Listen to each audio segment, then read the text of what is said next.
7, 8월 지나가고 하반기서부터는 운기가 조금 문이 열려서 뜻하신 대로 그래도 조금씩은 풀려나가는 형국이니까 마음을 편안하게 먹고 또 긍정적으로 또 생각하시고 그렇게 움직이시다 보면은 그래도 조금 하나씩 풀려가는 형국이고 이 정신적인 건강을 이렇게 찾아가면서 그러면서 일을 하시는 게 좀 낫겠다 그래요. 안녕하십니까. 안녕하세요, 정울땅입니다. 2021년 울산을 맞이해서 네. 저희가 51세가 되신 우리 토끼띠 분들 운세 한번 알아보려고 하는데요. 네네. 이분들 운세 알아보기에 앞서서 또 신점과 또 0점으로 바라보시잖아요. 네. 신점으로 바라봤을 때 우리 51세 토끼띠 분을 떠올리시면은 어떤 것들이 먼저 좀 생각이 나실까요? 51세 을묘생 토끼띠 분들 일단은 집안 그 내력을 이제 이렇게 좀 그 느껴지는 대로 봤을 적에는 집안에 조금 좀 빌었던 집안, 좀 공을 좀 많이 들였던 집안에 그런 집안의 자손들이 좀 많은 걸로 보여지고요. 그 다음에 또 분명히 일가 친척이 됐던 형제가 됐던 이렇게 봤을 적에 조금 저희처럼 신을 모신 그런 분들이 분명히 계신다 라고 그렇게 나오고요. 그 다음에 이 51세 을묘생 토끼띠 분들 어떤 또 신가물이 좀 세다, 신가물이 좀 있다. 그러다 보니까 어떤 느낌이나 어떤 촉 이런 것들이 굉장히 좀 평균치보다 좀 많이 좀 발달이 돼 있는 분들이 많으시다. 그렇게 나오네요. 직성 자체가 좀 다른 띠에 비해 좀 더 강하신 분들이 좀 예, 많다. 그렇죠. 그럼 선생님이 신의 준력이 좀 많다고 말씀해 주셨는데 네네. 보통 이런 신 기운이 좀 강하신 분들이 오히려 좀 더 힘든 삶을 살아가시는 분들이 많잖아요. 그렇죠. 신의 어떤 가물이 좀 있다 보니까 어떤 뭐 인간 풍파, 그 다음에 또 어떤 금전의 풍파, 여러 가지 어떤 고력들이 좀 많은 그런 삶을 사시는 분들이 좀 많다 그러세요. 그럼 우리 51세 토끼띠 분들은 여러 가지 일들을 많이 겪었겠지만 이분들이 좀 가장 힘들었던 시기에 있다면 어느 시기에 어떠한 이유로 좀 일들을 겪었을까요? 그 힘들었다라는 시기 자체가 초년 시절부터 좀 이제 성인이 되기 시작하면서부터 여러 가지 어떤 형태로 좀 어떤 그런 많은 고력이 있지 않았나 그래요. 초년에서부터. 네네. 그럼 인간 풍파, 뭐 이런 인덕 이런 것들이 좀 많이 없는 분들이 좀 많이 계신가요? 인덕, 인복이 없다기보다는 조금 어떤 신의 그런 가물, 그 다음에 또 빌던 집안의 자손이다 보니까 그런 공줄이 내려오다가 어느 시점에서 끊겨지면서 그러면서 그게 한편으로는 어떻게 보면 신의 바람, 또 어떤 칠성 바람, 이런 것들이 바람이 불고 또 어떤 산천의 어떤 벌전, 바람 그런 것들이 복합이 되면서 그러다 보니까 조금 이제 삶에 많이 좀 힘이 들었던 그런 요소들이 좀 많다. 그럼 선생님 바라봤을 때 이분들만이 가지고 있는 장점들도 많으실 것 같은데요. 네. 우리 51세 토끼띠 분들은 좀 어떤 장점들, 타고난 복들이 있다면 어떤 것들이 좀 있을까요? 타고나신 거는 기본적으로 이 머리 회전이 굉장히 좋으시고요. 그 다음에 근데 이제 머리 회전이 좋은데 그게 이제 좋은 쪽으로 이게 발달이 되면 좋은데 이게 조금 잔머리 쪽으로 이게 발달이 돼 버리면 이 종이 한 장 차이로 사기꾼으로 좀 몰릴 수 있는 요소들도 있고요. 그 다음에 또 자기 그 꾀에 자기가 조금 넘어갈 수도 있는 그런 요소들도 있다 해요.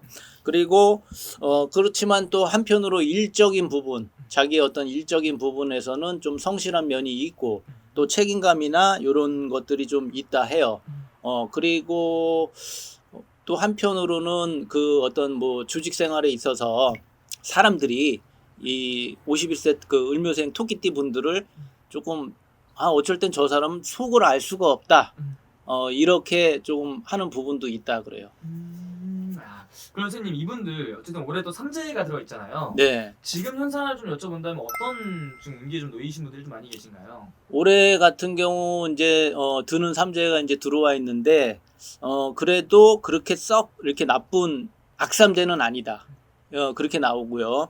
그 다음에 그 운기로 인해서 악삼재는 아니다 보니까 여러 가지 이제 그 운기에서 어떤 여러 어떤 뭐 이동 변동의 수 뭐 이런 것들이 이제 작용을 하면서 그러면서 이제 올해도 뭔가 결정을 하고 뭐 선택을 해야 되고 어떤 그런 요소들이 조금 많이 좀 움직이는 그런 시기가 들어와 있다 그래요.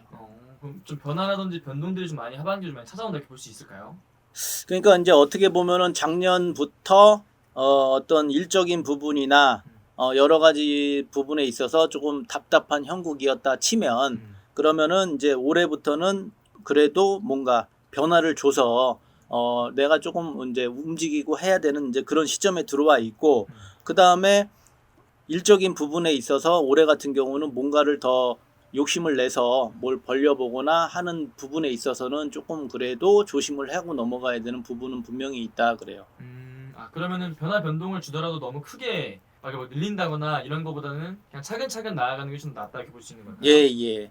그래서 이제 뭐 사업하시는 분들, 장사하시는 분들, 뭐 이거를 계속 끌고 가야 될지 말아야 될지 가게를 또 뭘 내놓든지 이런 부분에 있어서 이제 조금 많이 답답했던 그런 형국인데 그래도 올 하반기서부터는 그러니까 여름 7, 8월 지나가고 나서부터는 그래도 온기에 문이 조금 열리는 형국이다 해요. 그래서 어떤 뭐 가게나 뭐 예를 들어서 뭐 집문서나 뭐 이런 것들이 조금씩 그래도 문이 열리는 형국이다 보니까 뭐 가게가 나가든지 아니면 내가 어떤 이동 변동 문서의 이동 이런 수들이 이제 가을서부터는 조금 치고 들어온다 그래요. 그래서 답답함이 조금은 해소가 될 수 있는 부분은 있다 그러시네요. 그럼 어떻게 보면 이분들은 좀 뒤로 갈수록 좀 시간이 지날수록 좀 더 괜찮아지신 분들이 많이 있다 볼 수 있는 거네요. 예, 예. 그러니까 이제 올해 같은 경우는 왜 이제 그런 현상이 났냐면 드는 삼재도 삼재인데 근데 이제 거기에 플러스 흉년이 좀 껴 있어요. 흉년이 조금 껴 있다 보니까 운기가 조금 상반기에는 좀 그러니까 작년 하반기부터 올 상반기는 좀 막힌 형국이고 그리고 이제 7, 8월 지나가고 가을서부터 슬슬 다시 조금 풀리는 형국에 이제 놓여진 그런 상황이다 보니까 하반기가 조금 그래도 낫다라고 이제 이렇게 말씀드리는 거예요. 좋습니다. 선생님 이분은 아무래도 또 삼재다 보니까 분명히 하반기에 조심을 해야 되는 부분도 있을 것 같은데요. 아까 말씀해주신 확장하는 부분 좀 너무 과하게 하는 거 말고 또 조심해야 될 게 있을까요? 또 이제 일적인 부분의 어떤 직장이나 이런 부분에 있어서도 어떤 이동 변동수가 이제 분명히 작년서부터 들어왔는데 근데 올해 이제 뭐가 있냐면 그 직장에 그 이동이라는 게 한 번으로 끝나질 않고 두 번, 세 번까지도 이렇게 어떤 내 앉은 자리가 변해야 되는 그런 수가 이제 들어와 있단 말이죠. 그래서 그것 또한 좀 내맘 같지 않은 부분이 있으니 그래도 이제 그 정도까지 그러니까 스스로가 조금 내 운때가 그래서 그런가 보다라고 조금 이해를 하시고 그렇게 조금 마음가짐을 갖는 것도 좋겠다 그래요. 너무 스트레스 받지 마시고. 좋습니다. 그럼 마지막 이분들 또 위해서 또 한 말씀 더 해주시면서 마지막 인사 또 부탁드릴게요. 올해 같은 경우는 조금 운기가 좀 꺾여드는 형국이다 보니까 조금 뭐 운전이나 또 뭐 음주나 뭐 이런 부분도 있으니까 그런 부분 조금 조심해 주시고 그래도 어쨌든 간에 7, 8월 지나가고 하반기서부터는 운기가 조금 문이 열려서 또 조금 뜻하신 대로 그래도 조금씩은 풀려나가는 형국이니까 너무 걱정하지 마시고 스트레스 받지 마시고 조금 마음을 편안하게 먹고 또 긍정적으로 또 생각하시고 그렇게 움직이시다 보면은 또 거기에 또 너무 욕심내지 마시고 이렇게 하다 보면은 그래도 조금 하나씩 풀려가는 형국이고 또 조금 좋은 방법 한 가지는 뭐가 있냐면 조금 머리 좀 식힐 겸 이렇게 좀 뭐 산이 됐던 바다가 됐던 뭐 여행이 됐던 좀 이렇게 하면서 조금 올해는 이제 그런 식으로 내 어떤 이 정신적인 건강을 이렇게 찾아가면서 그러면서 일을 하시는 게 좀 낫겠다 그래요. 알겠습니다. 성급할 필요 없으시고요. 맞습니다. 오늘 또 좋은 말씀 또 감사합니다, 선생님. 네, 감사합니다.